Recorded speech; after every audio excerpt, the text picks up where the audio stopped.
Aujourd'hui, j'ai le plaisir d'aller à la rencontre d'un citoyen de Contrecœur, M. Rimer. Bonne émission!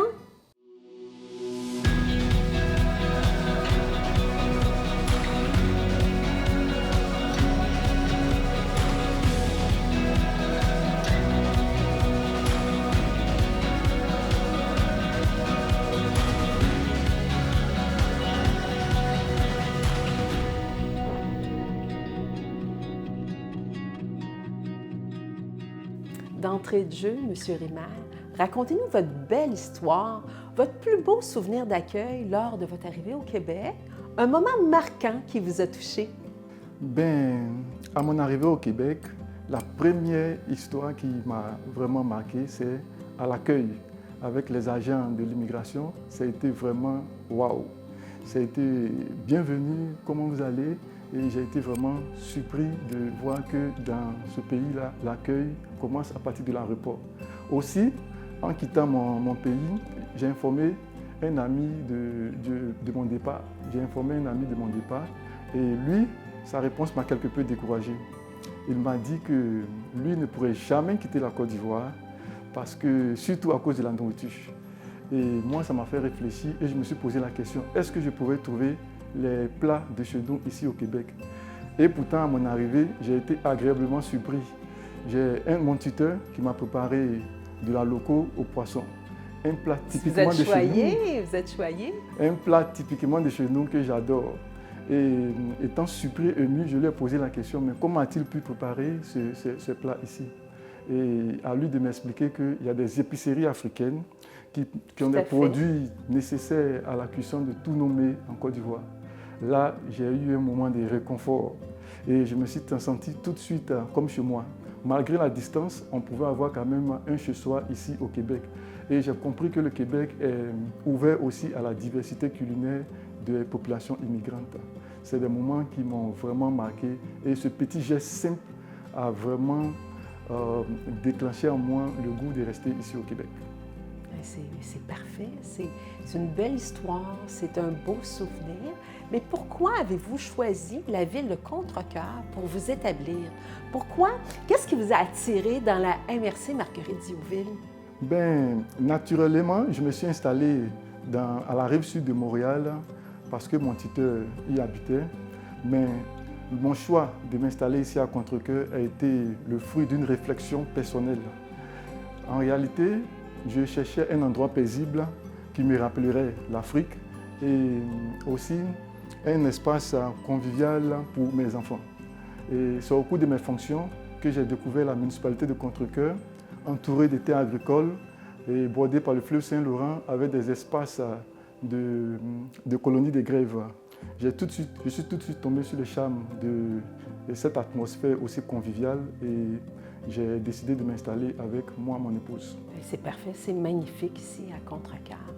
Parlez-nous de votre métier. Qu'est-ce qui vous passionne? Moi, j'ai travaillé en tant qu'attaché d'études dans un bureau de mon pays d'origine et rendu au Québec, j'ai fait une formation de AEC en télécommunication.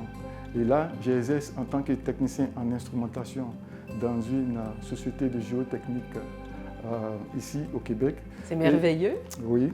Et en plus, dans mon métier, ce que j'aime le plus, c'est le voyage. Je voyage partout au Québec et même au Canada. Et ces voyages-là me permettent de comprendre la diversité culturelle au sein des régions et de découvrir diverses personnes au Québec. Parlez-nous de votre famille. Comment ça fonctionne quand vous arrivez ici à la maison? Nous avons une très belle famille, moi et mon épouse. Mon épouse travaille dans cette même MRC-là. Elle est infirmière au sein de la Montérégie Est. Et nous sommes mariés avec 3 enfants, 3 beaux enfants qui s'intègrent parfaitement dans la société québécoise. À notre arrivée, nous sommes toujours ici à prendre le souper ensemble et nous partageons la culture québécoise et la culture ivoirienne dans ce brassage-là. Merci, c'est bien de vous entendre puis de sentir cette émotion-là quand on parle de la famille puis de la nourriture. Les deux ensemble, c'est très bien. Ça va très bien, oui, c'est ça. Et comment votre parcours professionnel, vos racines culturelles influencent-ils vos engagements ici dans la communauté? Du point de vue culturel, nous sommes une famille chrétienne et nous sommes profondément attachés aux valeurs de partage, de solidarité et de la communauté. Aussi, nous croyons fermement à la justice et au respect des aînés. Du point de vue professionnel, comme je l'ai dit tantôt, mes voyages avec des collègues et des collaborateurs m'ont permis quand même de développer certaines compétences en communication interculturelle et collaboration interculturelle. Et ces compétences-là m'ont permis d'être à la disposition de la localité ici à Contrecœur. Vous êtes très impliqué, là. Vous avez un bel engagement. Oui, je mets toutes ces compétences-là. Ça m'a permis quand même de découvrir la diversité locale. Un exemple, souvent en été, cette année par exemple, à partir du 12, nous avons un événement interculturel qui a pour thème à la découverte de nos cultures interculturelles, c'est-à-dire de notre culture culinaire. Et en hiver, on organise souvent ensemble des parties de fin d'année entre les communautés et on organise aussi des brunchs entre nous. Et je suis plus impliqué dans l'information et la transmission d'informations auprès de notre communauté. C'est vraiment fascinant de vous entendre. Ceci étant dit, là, quel message aimeriez-vous partager aux gens issus de l'immigration qui aimeraient s'intégrer dans la communauté et pour les personnes de la communauté d'accueil? Bon, pour les personnes issues de l'immigration, je dirais qu'ils soient ouverts aux nouvelles expériences et qu'ils font preuve de curiosité. L'intégration est un processus qui prend du temps et surtout de la détermination et la volonté à vouloir aller de l'avant. Et je leur dirais de ne pas hésiter à approcher la communauté locale, de participer à la vie active de la société et de la ville.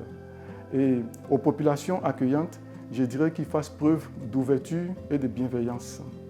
Et qu'un simple geste, un sourire ou encore une causerie, un petit plat, ouais, ou une petite causerie peut faire toute la différence pour une personne qui vient d'ailleurs. Et je les invite à vraiment s'approcher d'eux, à écouter les histoires de ces personnes immigrantes, ces histoires inspirantes qui font la diversité de notre communauté. Effectivement, c'est bien de vous entendre, puis le message est très bien passé. Et en conclusion, là, je termine toujours, si j'avais une petite baguette magique, là, quel serait votre plus grand souhait, votre plus grand rêve pour que la diversité culturelle continue d'être notre richesse ici même au Québec? Si j'avais une baguette magique, mon plus grand souhait, c'était que la communauté perçoive la diversité culturelle non pas comme une différence, mais plutôt comme une richesse. Et mon plus grand rêve aussi serait d'organiser un événement culturel qui va brasser toutes les cultures et partager les différentes idées des différentes cultures québécoises et immigrantes. Aussi, j'aimerais que la MRC Marguerite-Douville soit un exemple d'intégration dans toute cette région du Canada. Et merci beaucoup. Votre message est bien reçu et effectivement, c'est un message qui est rassembleur. Merci beaucoup, M. Rimer, pour cette belle entrevue. Merci, Sylvie.